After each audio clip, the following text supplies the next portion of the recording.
Value zone hyper mart ఇప్పుడు మన అమీర్పేట్ లో ఈ సెప్టెంబర్ 18th గొప్ప ప్రారంభం. నమస్తే, నేను Keshav. Welcome to Suman TV. OG చాలా రోజులుగా ఎదురు చూస్తున్నటువంటి సినిమా ఇక ఆ సమయం దగ్గరకు వచ్చేసింది. ప్రీ రిలీజ్ ఈవెంట్కి ఓజీ టీం పెద్ద ఎత్తున రెడీ అవుతుంది. ఆల్రెడీ సినిమా ప్రమోషన్స్ కూడా మొదలైపోయినట్టుగానే యూనిట్ ప్రకటించింది. పవన్ కళ్యాణ్ పవర్ స్టార్గా మరోసారి సిల్వర్ స్క్రీన్ని స్టామ్ చేయబోతున్నారు. హరిహర వీరమల్లు తర్వాత ఓజీ ఎలాంటి ట్రెండ్ సెట్ చేయబోతోంది, అలానే ఈ సినిమా పైన చాలా ఎక్స్పెక్టేషన్స్ ఉన్నాయి, చాలా అంశాలపైన ప్రచారం కూడా జోరుగా సాగుతుంది. వాటన్నిటి గురించి తెలుసుకునే ప్రయత్నం చేద్దాం. మనతో పాటు సీనియర్ జర్నలిస్ట్, ఫిలిం క్రిటిక్ ప్రభు గారు ఉన్నారు. ప్రభు గారు నమస్తే. నమస్తే. సో ఓజీ మీద హరిహర వీరమల్లు కంటే కూడా ఎక్కువ ఎక్స్పెక్టేషన్స్ ఉన్నాయి. ఎక్కడ పవన్ కళ్యాణ్ గారు వెళ్ళినా ఓజీ ఓజీ అని స్లోగన్స్ ఇచ్చారు. ఫైనల్గా ఆ రోజు దగ్గరకు వచ్చేసింది. పైగా ఏ కాంపిటీషన్ లేకుండా డైరెక్ట్గా ఓజీనే ల్యాండ్ అవుతుంది ఈ సీజన్లో, దసరా సీజన్లో అన్నారు. ఏంటి స్పెషాలిటీస్ అంటే ఫస్ట్ చాలా హైలీ ఎక్స్పెక్టెడ్ ఫిలిం. ఆ రోజున 2022 డిసెంబర్లో ఈ సినిమాని అనౌన్స్ చేయడం జరిగింది. యాక్చువల్గా ప్రాజెక్ట్ సుజిత్ డైరెక్షన్లో పవన్ కళ్యాణ్ హీరోగా, డివివి దానయ్య, డివివి ఎంటర్టైన్మెంట్స్ మీద నిర్మిస్తున్న చిత్రం అనేటువంటి అనౌన్స్మెంట్ వచ్చినప్పుడు అప్పుడు స్టార్ట్ అయినటువంటి ఒక క్యూరియాసిటీ, అది గ్రాడ్యువల్గా ఈ రోజున నిర్మాణం అంతా పూర్తి చేసుకొని రిలీజ్కి సిద్ధపడిన సమయంలో ద బజ్ అనేటువంటిది ఒక పీక్స్కి చేరింది. సరే, న్యాచురల్గా పవన్ కళ్యాణ్ సినిమా అనేది ప్రస్తుతం ఉన్నటువంటి నేపథ్యంలో తను ఉన్నటువంటి టాప్ పొజిషన్లో, పొలిటికల్గా కానీ ఈ విధంగా కానీ పొజిషన్లో moreover pan India cinema కావటం, ఇవన్నీ కూడా కలిసి వచ్చేసి ద బజ్ అనేటువంటిది క్రియేట్ అయింది. So people are waiting. చాలా ఎక్స్పెక్టేషన్స్ ఉన్నాయి. ఒక స్పెషల్ గెస్ట్ వస్తున్నారు, 2 చోట్ల ప్రీ రిలీజ్ ఈవెంట్, సాంగ్స్ అయితే మొత్తం వరుసగా సాంగ్స్ వచ్చినా ఇంకా ఎక్స్పెక్టేషన్స్ పెరిగిపోయినాయి. సో ఏంటి ప్రీ రిలీజ్ ఈవెంట్ పైన కానీ స్పెషల్ గెస్ట్ల పైన కానీ ఏదైనా అప్డేట్ ఉందా మీ దగ్గర? ఎలాంటి అప్డేట్ ఇంతవరకు రాలేదు. ఒకవేళ వచ్చినా కూడా వాళ్ళు ఏంటంటే they are keeping it hide.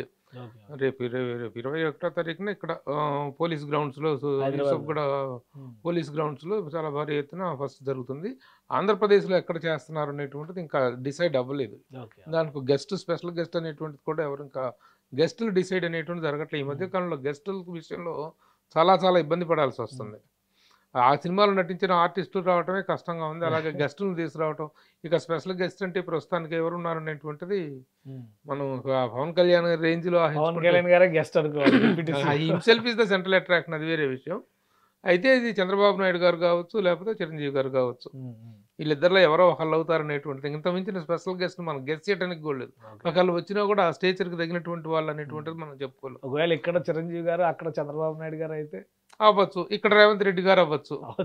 అది సో స్పెషల్ గెస్ట్ ఎవరు అనేటువంటిది గెస్ట్ల విషయంలో మాత్రం the suspense is being maintained. అంటే ఈ సినిమా మెయింటైన్ అంటే అసలు వాళ్ళకి ఇంకా కన్ఫర్మేషన్ కాలేదు ఎవరు వస్తున్నారు ఏంటి అనేటువంటిది. But the time is getting close కాబట్టి రేపు ఎల్లుండిలో బయటకు వస్తుంది. అంటే వీరమల్లు సినిమా వచ్చిన తర్వాత ఆ సినిమా పైన కూడా చాలా ఎక్స్పెక్టేషన్స్, దీనికంటే ఇంకా ఎక్కువ స్ట్రగుల్ అయింది ఆ సినిమా. 5 ఏళ్ళు ఆల్మోస్ట్ కుస్తీ పడాల్సిన పరిస్థితి వచ్చింది. సో దాని తర్వాత వస్తున్న సినిమా పాన్ ఇండియాగా పవన్ కళ్యాణ్ గారు ఒక యాక్టర్గానే కాదు, పొలిటీషియన్గా కూడా తనకంటే ఒక ఇమేజ్ తెచ్చుకున్నారు. కాబట్టి ఈ సినిమా కథ నేపథ్యం ఇది చాలా మోడర్నైజ్డ్, మళ్ళీ వింటేజ్ లుక్ ఇవన్నీ కనిపిస్తున్నాయి ఇందులో. సో ఇదేంటి, ఇది మొత్తం పాన్ ఇండియా ఆడియన్స్ని అటెన్షన్లోకి తీసుకొచ్చేటువంటి ప్రాజెక్టా? అది అలాగే అనుకుంటుంది. ఎందుకంటే వింటేజ్ లుక్ అంటే ఇది 1980 and 90 మధ్య కాలంలో జరిగినటువంటి బాంబేలో జరిగినటువంటి గ్యాంగ్స్టర్ వార్కు సంబంధించినటువంటి సినిమా కాబట్టి ఆ వింటేజ్ లుక్ అనేది ఉంటుంది. ఆ వింటేజ్ కంటెంట్ కూడా అదే కంటెంట్, ఆ కంటెంట్తో వస్తుంది. కాబట్టి ఆ సబ్జెక్ట్లో ఉన్నటువంటి డెప్త్ ప్రకారం ఆ వింటేజ్ లుక్లో చూడటం అనేటువంటిది ఈ మధ్యకాలంలో కొన్ని సినిమాలకు ఎక్కువైంది. ప్రతి సినిమాని కూడా most of the films are coming with vintage content, vintage సబ్జెక్ట్తో వస్తున్నారు. అది కొంతవరకు కనెక్ట్ అయ్యే అవకాశం ఉంది. ముఖ్యంగా 80s అనేటువంటిది ఒక wonderful period in every aspect. కాబట్టి అది కనెక్ట్ అయ్యే అవకాశం ఉంది. దాన్ని ఎంతవరకు చేశారనేటువంటిది. ఈ సినిమా గురించి మాట్లాడేటప్పుడు ఒక ఇద్దరు గురించి మాట్లాడాలి. ఫస్ట్ అయితే director Sujeeth making style, Saaho చూసిన తర్వాత సినిమా పరంగా ఎలా ఉన్నా కానీ మేకింగ్ స్టైల్ మాత్రం అందరూ అటెన్షన్ తీసుకు. సినిమా గురించి అనుకున్నప్పుడు మొదటి నుంచి కూడా ఒక ఇద్దరు గురించి డిస్కషన్ ఎక్కువగా జరిగింది. ఒకటేమో డైరెక్టర్ సుజిత్, ఆయన మేకింగ్ స్టైల్, ఆ సాహో సినిమా చూసినాక చాలా ఎక్స్పెక్టేషన్స్ పెరిగిపోయినాయి. సో ఈ టీజర్ వచ్చినా కూడా ఆ రేంజ్ ఏమాత్రం తగ్గలేదన్నట్టుగా చూపించారు. పవన్ కళ్యాణ్ ఫ్యాన్స్ సుజిత్తో సినిమా అనగానే కొంచెం డిసప్పాయింట్ అయ్యారు అనేటువంటి డిస్కషన్ జరిగింది ఆ మధ్య మీడియాలో. ఇప్పుడు ఎలా ఉంది ఆ టెంపో? అంటే యాక్చువల్గా సాహో సినిమా అనేటువంటిది చాలా హై స్పాన్లో తీసినటువంటి సినిమా ప్రభాస్. అప్పటికున్నటువంటి క్రేజ్కి హైలీ ఎక్స్పెక్టెడ్. బాహుబలి సిరీస్ తర్వాత ఎంత పెద్ద ఎక్స్పెక్టేషన్లో ఉన్నారు ప్రభాస్తో సినిమా అనగానే చాలా హై లెవెల్లో ఉన్నారు. కానీ దానికి తగ్గ స్థాయిలోని సినిమా రూపొందడం జరిగింది. దానికి అదే స్టైలిష్లో అంతే హై లెవెల్లో తీయటం జరిగింది. ప్రజెంటేషన్, ముఖ్యంగా మేకింగ్, స్టైలిష్ మేకింగ్ అనేటువంటిది చాలా బాగా జరిగింది. కానీ సంహౌ ఒక చిన్న ఇమోషనల్ కనెక్ట్ అనేటువంటిది ఏదో మిస్ అవటం వల్ల ఆశించిన స్థాయిలో, ముఖ్యంగా మన ఆంధ్రాలోనే, తెలుగు రాష్ట్రాల్లోనే తప్ప నార్త్లో బాగా కనెక్ట్. ఎందుకంటే నార్త్లో ఈ యాక్షన్ ఫిలిమ్స్కి విపరీతమైన క్రేజ్ ఉంటుంది. అక్కడ బాగానే ఆడింది. బట్ ఇక్కడ కొంచెం డిసప్పాయింట్ చేసిన నేపథ్యంలో ఇక్కడ ఫ్యాన్స్ కొంత వాళ్ళ అసంతృప్తిని వ్యక్తం చేయడం జరిగింది. కానీ ఇక ఆల్రెడీ డిసిషన్స్ తీసుకున్న తర్వాత చేయగలిగింది. ఓకే, ఒక ఫ్లాప్ వచ్చినంత మాత్రాన, అది ఫ్లాప్ కూడా కాదు, ఒక జస్ట్ ఒక యావరేజ్ ఫిలింగా వచ్చినంత మాత్రాన we cannot just put the director పక్కన పడేయలేం కదా. అలాంటి ముఖ్యంగా స్టైలిష్ మేకింగ్, ఈ రోజున స్టైలిష్ మేకింగ్ అనేటువంటిది చాలా కొద్ది మంది డైరెక్టర్స్ మాత్రం చేయగలుగుతున్నారు. అది ఎంతవరకు చేస్తాడు అనేటువంటి డౌట్ ఉంది అప్పుడు. బట్ టువర్డ్స్ ఇక రిలీజ్ దగ్గరికి పట్టడం, సాంగ్స్ రావటం, టీజర్స్ రావటం, ముఖ్యంగా మొన్న సెప్టెంబర్ 2వ తారీఖున తన పవన్ కళ్యాణ్ 52వ బర్త్డే సందర్భంగా రిలీజ్ చేసిన హంగ్రీ చీట్ అనేటువంటి టీజర్ చాలా ఉర్రూతలొగించింది. ఓకే, ఆ స్టైలిష్ మేకింగ్ అనేటిది కనిపించింది. సో అది గ్రాడ్యువల్గా మ్యూజిక్ విషయంలో సాటిస్ఫాక్షన్ ఉంది. చాలా సాంగ్స్ రిలీజ్ అయినాయి, 4 పాటల దాకా రిలీజ్ చేశారు. ప్రతిదీ పాజిటివ్ టాక్ వచ్చింది. ఓ స్లో సాంగ్ కూడా ఉంది, సువి అనేటువంటి సాంగ్. అంటే నిజంగా దాన్ని ఎక్స్పెక్ట్ చేయలేం. ఎందుకంటే ఈ సినిమా మొత్తం కూడా బ్లడ్ షెడ్ కనిపిస్తుంది. అంత చాలా హై వోల్టేజ్ యాక్షన్ సినిమాలో సువి అనేటువంటి ఒక మెలోడీ సాంగ్ అనేటువంటిది, ఒక ప్లెజెంట్ డ్యూయట్ అనేటువంటి దాన్ని మనం ఎక్స్పెక్ట్ చేయలేం. అలాంటి సాంగ్ రావడంతో ఒక రిలీఫ్గా ఫీల్ అయ్యే అవకాశం ఉంది. ఆ సాంగ్ కూడా బాగా అయింది. Thaman has given a wonderful music. ఇది ఆ యాక్షన్ పార్ట్లో కానీ, ఈ మెలోడీలో కానీ has done a great job. Okay sir, ఇంకో రెండో వ్యక్తి ఎవరంటే డివివి దానయ్య గారు. RRR తర్వాత, RRR ఏమో ఆస్కార్ రేంజ్ ఫిల్మ్ అని చెప్పని ఒక ఇమేజ్ తెచ్చుకుంది. RRR ప్రమోషన్స్ లో కూడా పెద్ద ఎక్కువ ఆయన కనపడలేదు, ఎక్కువ రాజమౌళి గారే టేక్ ఓవర్ చేసినట్టున్నారు అంతా. సో ఈ సినిమా మళ్ళీ సైలెంట్ గా ఉంటూనే ఒక బెస్ట్ కాంబినేషన్ సెట్ చేశారు. పవన్ కళ్యాణ్ తో సినిమా చేయడం, మళ్ళీ సుజిత్ని తీసుకురావడం. దానయ్య గారి గురించి ఏం చెప్తారు మీరు? Danayya is a silent sensational maker. Okay, ఏ రోజు కూడా తెర వెనుక తప్ప తెర ముందుకు వచ్చి మాట్లాడినటువంటి సందర్భం ఎప్పుడూ లేదు. ఒకే ఒక సందర్భంలో ఒక చిన్న క్లారిఫికేషన్ ఇవ్వటం కోసం నాకు ఒక ఇంటర్వ్యూ ఇచ్చి తెర ముందు కనిపించారు, టీవీలో కనిపించారు తప్ప అంతకుముందు ఎప్పుడు కూడాను ఎక్కడా కూడాను ఎన్ని కాంబినేషన్ సినిమాలు, ఎంత పెద్ద పెద్ద హిట్స్ ఉన్నాయి, వండర్ఫుల్ కాంబినేషన్ సెట్ చేయడం. ఒకప్పుడు కాంబినేషన్స్ కోసం నిర్మాతలు పరుగులు పెడతారు, కానీ నిర్మాత కోసం కాంబినేషన్ వెయిట్ చేసిన సందర్భం ఉంటుంది. ఇది డివివి దానయ్య విషయంలో నేను చెప్పుకోవాలి. ఎందుకంటే ఒక ఫ్రీ మేకింగ్, తను ఒక కాంబినేషన్ సెట్ చేసిన తర్వాత దాన్ని ఆ స్టార్కి, ఆ డైరెక్టర్కి అనుకూలమైనటువంటి మేకింగ్ చేయడంలో ఏమాత్రం వెనుకాడకుండా ప్రొసీడ్ అయ్యేటువంటి ప్రొడ్యూసర్ తను. ఇంకా RRR విషయంలోనే చూసాం మనం. RRR విషయంలో తనకి చాలా చాలా అది ఇంటర్నేషనల్ లెవెల్లో పేరు వచ్చినా సరే ఎక్కడక్కడ తను మాత్రం బయటకు రాలేదు. Okay, cinema let my cinema speak, I need not speak అనేటువంటి ఇదిలో ఉంటాడు డివిడి దానయ్య. ఇప్పుడు ఇది కూడా పవన్ కళ్యాణ్ కెరీర్లోనే ద బిగ్గెస్ట్ బడ్జెట్ ఫిల్మ్గా చెప్పుకోవచ్చు. దాదాపు 250 crores above budget, pan India లెవెల్లో రిలీజు. సో అంత పెద్ద 5-6 భాషల్లో, 5-6 భాషలో, తెలుగు, తమిళ, కన్నడ, మలయాళం, హిందీ, పాన్ ఇండియా లెవెల్లో లాంగ్వేజ్లో సినిమా, లేదా pan world wide release. So ఆ స్పాన్ అనేటువంటిది ఎక్కడ తగ్గకుండా సినిమా చేయటంలో, అన్కాంప్రమైజ్డ్గా ముందుకెళ్ళడంలో దానయ్య స్టాండ్స్ ఫస్ట్. అక్కడ ఏంటంటే ఇంతవరకు ఇవన్నీ హిట్స్ ఉన్నటువంటి ఏ నిర్మాత అయినా తెర ముందుకు వచ్చేసి ఆహాహో అని చెప్పుకునేటువంటి పరిస్థితి ఉంటుంది, కానీ దానయ్య ఏ రోజు తెర ముందుకు రాడు. That is the silent sensational maker Danayya. So ఇక్కడ కూడా అదే సెన్సేషన్ కనబడుతుంది అంటారు. డెఫినెట్గా ఇప్పుడు సినిమాలు జయాపజయాలు, సక్సెస్లు, ఫెయిల్యూర్స్ అనేటువంటి పక్కన పెడితే, ఈయన సక్సెస్లో ఒకసారి రాఘవేంద్రరావు గారిని అడిగితే ఎందుకు మీరు మాట్లాడేటప్పుడు ఇంటర్వ్యూలు వీటికి ఎవరనుకుంటే, నా సక్సెస్ల గురించి రేపు మాట్లాడాల్సి వస్తే రేపు ఫెయిల్యూర్స్ గురించి సమాధానాలు చెప్పాల్సి వస్తుంది, కాబట్టి అప్పుడు నోరు మూసుకుంటే ఇప్పుడు నోరు మూసుకోవచ్చు, కాబట్టి మన పని మనం చేసుకోవటం ఉత్తమం అనేటువంటిది వాళ్ళ తెలియని సమాధానం. ప్రొడ్యూసర్స్లో అలాంటి producer DVV Danayya. Okay okay. ఇంకా సినిమాలో ఆర్టిస్టుల గురించి ఇప్పుడు విలన్ ఇమ్రాన్ హష్మి అని చెప్పి అన్నారు, అన్నట్టుగా పాన్ ఇండియా సెట్ జరిగిపోయినట్టే. ఆయన కూడా టీజర్ ఒకటి రిలీజ్ చేశారు, అది కూడా బాగా ఓమి ఓమి అంటూ అది కూడా మంచి వైరల్ అయింది.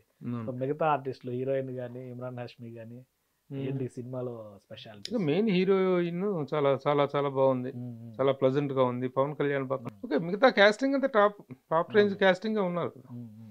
కాస్టింగ్ పరంగా just asking just asking Prakash Raj గారు ఉంటారు, మరి టామ్ అండ్ జెర్రీ లాగా రోజు నడుస్తుంది, ఎక్కడ చూసినా కానీ పవన్ కళ్యాణ్ గారు ఏం చేసినా జస్ట్ ఆస్కింగ్ అంటే ఆయన రకరకాల ప్రశ్నలు సంధిస్తున్నారు. మరి ఈ సినిమాలో ప్రకాష్ రాజ్ గారి రోల్ ఏంటి, పవన్ కళ్యాణ్ గారితో కాంబినేషన్స్ ఏమైనా ఉన్నాయా? అది సస్పెన్స్. కానీ వీళ్ళకి ఈ టామ్ అండ్ జెర్రీ అనుకోవటానికి చిన్న చిన్న గిల్లి గజ్జాలు కాదు. ఎందుకంటే వాళ్ళు పొలిటికల్ థియరీ ఐటెం వీటి మీద రాజకీయపరమైన విభేదాలు, రాజకీయపరమైన అంశాల మీద తీవ్ర స్థాయిలో విభేదించుకొని ఒకరి మీద ఒకరేమీ లేదు. పవన్ కళ్యాణ్ ఎప్పుడు ఆయన ఎప్పుడు రియాక్ట్ అవ్వలేదు. ప్రతిదానికి మాత్రం ప్రకాష్ రాజ్ రియాక్ట్ అవుతూ రావటం అనేటువంటి జరిగింది. వాళ్ళిద్దరి కాంబినేషన్ వర్క్ ఉందో లేదో తెలియదు. ఇది ఎప్పుడో 2022 ప్రాంతంలో జరిగింది. అప్పటికి ఇంతగా లేదు వాళ్ళ మధ్య. ఆ వైరం అనేటువంటిది, ఆ వైరుధ్యం అనేటువంటిది, అభిప్రాయ భేదాలు అనేటువంటి ఆ స్థాయిలో లేవు. ఇంకా తర్వాత సినిమా ఎప్పుడో 2020 ఎలక్షన్స్ తర్వాత 24 ఎలక్షన్స్ తర్వాత ఎక్కువైనట్టుంది. 24 ఎలక్షన్స్ కూడా మా ప్రెసిడెంట్ గా ఆయన పోటీ చేస్తే మెగా కాంపౌండ్ సపోర్ట్ ఇచ్చిందని చెప్పి అన్నారు కదా అందరూ. మెగా కాంపౌండ్ మా ఎలక్షన్స్ లో మెగా కాంపౌండ్ సపోర్ట్ ఇచ్చిందని లేదు, ఓపెన్ గా వాళ్ళు ఎక్కడ అనౌన్స్ అవ్వలేదు. కానీ బట్ ఎనీహో ఎక్కడ ఇచ్చారు చివరి మూమెంట్ లో నాగబాబు మళ్ళీ ఏదో చేశారు, ఏదో తిరగబట్టడం జరిగింది. అదేం లేదు జరిగింది మా ఎలక్షన్స్ అప్పుడు. కానీ అది that is very different issue. But ఏంటంటే వీళ్ళిద్దరి మధ్య వచ్చిన డిఫరెన్స్లు మాత్రం విపరీతంగా. ఎందుకంటే ఇతను కూటమిలో చేరటం, కూటమికి మోడీకి విపరీతమైన వ్యతిరేకి ప్రకాష్ రాజు కావటం, దాంతో ఇక తన ఆ ద్వేషాన్ని ఆ విభేదాన్ని ఇతని మీద కూడా టైం టు టైం చేయటం జరిగింది. బట్ చూడాలి ఒక ఆర్టిస్టులు తెర మీద ఉన్నప్పుడు ఎలా ఉంటుంది. అంటే ఈ లాస్ట్ కేవలం పాత్రలే కదా ఇవి. ఈ లాస్ట్ బ్యాక్ 1 year లో షూటింగ్ కూడా చాలా జరిగింది. పవన్ కళ్యాణ్ గారు కూడా 2 నెలల క్రితం లాస్ట్ 1 month బ్యాక్ కూడా కొన్ని ప్యాచ్ వర్క్స్ అవి ఉన్నాయంటే ఆయన ఇన్వాల్వ్ అయ్యారని. సో ఈ ఎక్కడ కూడా వీళ్ళిద్దరు కాంబినేషన్ రాలేదు అని అనుకోవచ్చా? ఇచ్చే ఉండదు. కాదే వరకు వచ్చినా కూడా సీన్స్ వరకు అవాయిడ్ చేసి ఉంటారని అనుకుంటున్నాను నేను. ఎందుకంటే అప్పటికి ముందు చేసిన సీన్స్ ఏవో చేసి ఉంటారు. ఇది వచ్చిన తర్వాత ఇక వాళ్ళిద్దరు కాంబినేషన్ సెట్ అయ్యి వర్క్ చేశారు అనేటువంటిది ఎక్కడ బయటికి రాల. ఇద్దరు కలిసి సెట్లో కలిసి ఉన్నట్లయితే అది డిఫరెంట్గా ఉండుండేది. దానికంటే ముందే ఇది కాంబినేషన్ వర్క్ అయిపోయి ఉంటుంది. ఇక అయిపోయింది కాబట్టి ఇక మళ్ళీ మొహాలు చూసుకునే అవసరం లేదనుకున్నాడో ఏమో ప్రకాష్ రాజు. ప్రతి విషయానికి రియాక్ట్ అవుతూ రావటం జరిగింది. దాని రియాక్షన్ మళ్ళీ పవన్ కళ్యాణ్ గారు తెర మీద ఇస్తారని అనుకోవాలి. సార్ అంతే. దీని సక్సెస్ ఎలాంటి సమాధానంగా నిలుస్తుందో కేవలం ఓజీ అనేటువంటిది హరిహర వీరమల్లు అనేటువంటి దానికి సినిమాకి మంచి పేరు వచ్చినప్పటికీ కూడా ఆశించిన స్థాయిలో ఆర్థికంగా విజయవంతం కాలేదనేటువంటి we have to accept that. Cinema పార్ట్లీగా బాగుంది, మెయిన్ ముఖ్యమైన సన్నివేశాలు అవి చాలా బాగున్నప్పటికీ కూడాను ఓవరాల్గా డిసప్పాయింట్ చేసింది సినిమా. ఫైనాన్షియల్ గ్రాఫిక్స్ వర్క్ పైన వచ్చిన విమర్శలు we have to accept that. కానీ ఇప్పుడు దీనికి ఇది ఒక సమాధానం అవుతుంది అనేటువంటి ఎక్స్పెక్టేషన్స్ ఉన్నాయి. Money we can also expect review from Ambati Rambabu గారు. దీని మీద కూడా రివ్యూ ఇస్తారేమో, వెయిట్ చేయాలి మనం. థ్యాంక్ యూ ప్రభు గారు విశ్లేషణ అందించినందుకు. ఇది ఓజీ సినిమాకి సంబంధించి ఆల్ సెట్ టు గో అన్నట్టుగా ఉంది. ఇక ప్రీ రిలీజ్ ఈవెంట్కి సంబంధించి హైదరాబాద్లో శరవేగంగా ఏర్పాట్లు జరుగుతున్నాయి. ఏపీ విషయంలో కూడా ఒక సస్పెన్స్ మెయింటైన్ చేస్తున్నారు. స్పెషల్ గెస్ట్ ఎవరవుతారు, చిరంజీవి గారా చంద్రబాబు నాయుడా అనేటువంటి చర్చ అయితే నడుస్తుంది. మరోవైపు ప్రకాష్ రాజ్తో అలాగే మరొక డిసప్పాయింటింగ్ న్యూస్ ఏంటంటే స్పెషల్ షోలు ఉండవు, రిలీజ్ రోజున తెల్లవారుజామున షోలే తప్ప ప్రీమియర్ షోలు అనేటువంటివి ఉండవు అనేటువంటిది జరిగింది. అలాగే టికెట్ల రేటు పెంపు విషయంలో కూడా ఇంతవరకు ఎలాంటి ప్రయత్నాలు కానీ దాని తాలూకు ప్రే ఇన్ఫర్మేషన్ కూడా ఏం రాలేదు. అది ఇంకా 2-3 రోజుల్లో రావచ్చు. 25 అంటే ఇంకా 1 వీక్ టైం ఉంది కాబట్టి జరగచ్చేమో. అలాగే ప్రీమియర్ షోల విషయంలో మాత్రం లేవు అనేటువంటి ఒక డిసప్పాయింటింగ్ న్యూస్ వినిపిస్తుంది ఫ్యాన్స్ కి. హౌ ఇట్ ఈస్ ఎలా ఉంటుంది? ప్రీమియర్ షోస్ అంటే లాస్ట్ టైం పర్మిషన్స్ ఇచ్చారు కదా, ఇప్పుడు హరిహర వీరమల్లు కూడా ఇచ్చారు. మరి ప్రీమియర్ షోలు ఉండవు అనేటువంటి నిర్ణయం ఇటు నిర్మాతల వైపు నుంచి ఆసక్తి చూపించలేదు, ప్రభుత్వాల దగ్గర నుంచి సరైనటువంటి స్పందన రాలేదు, అసలు ఏం జరిగిందో తెలియదు. ప్రస్తుతానికి మాత్రం లేవు అనేటువంటి ఒక ప్రచారం మాత్రం జరుగుతున్నమాట వాస్తవం. ఒకవేళ నిర్మాత అప్రోచ్ అయితే ఈ లాస్ట్ వీక్ లో ఏమన్నా మళ్ళీ చేంజ్ చేసే ఉంటే ఉండవచ్చు.